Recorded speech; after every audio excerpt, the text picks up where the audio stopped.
Giannis papuntang Pelicans, Zion sentro ng major trade package. Pero bago yan, sa Game 2 ng Western Conference Semifinals sa pagitan ng Minnesota Timberwolves at Golden State Warriors, nagkaroon ng tensyonadong sandali nang ma-injury si Anthony Edwards. Sa ikalawang quarter, habang sinusubukan niyang gumawa ng layup, bumagsak si Edwards ng awkward matapos maapakan ang kanyang kaliwang bukong-bukong ni Trayce Jackson Davis ng Warriors na naging sanhi ng sprain sa kanyang ankle.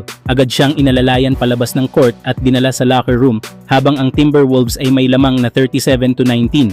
Inanunsyo naman ng koponan na siya ay questionable to return. Ngunit sa ikatlong quarter, bumalik si Edwards sa laro sa kabila ng iniindang injury, isang pagpapakita ng tibay at dedikasyon.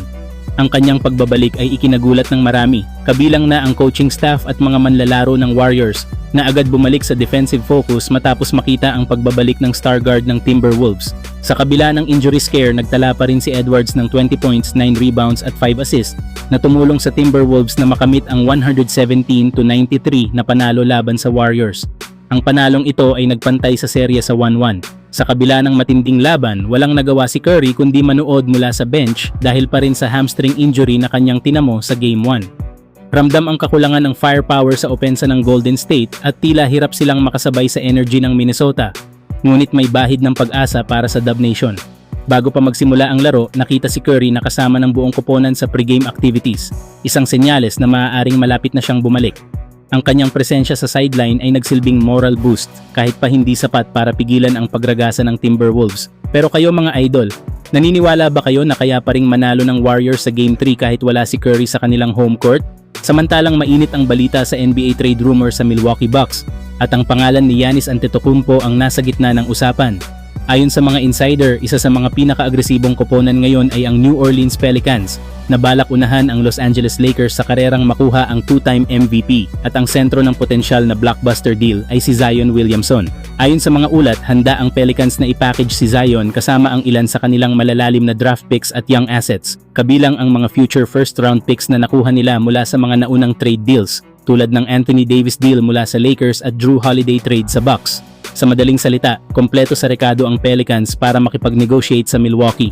Bakit nga ba uunahan ang Pelicans ang Lakers? Simple lang, mas may arsenal ang New Orleans. Bata pang core, solid na pick assets at isang high upside player sa katauhan ni Zion.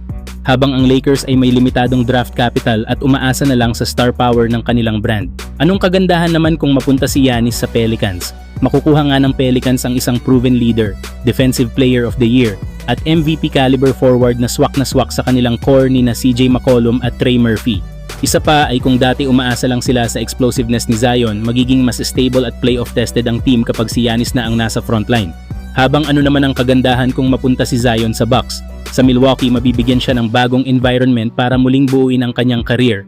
Kasama si Damian Lillard, magiging explosive 1-2 punch sila kapag healthy. Si Zion nga ay bata pa at may superstar potential. Kung mag-fit siya sa Bucks system, posible pa itong magbunga ng bagong era sa Milwaukee.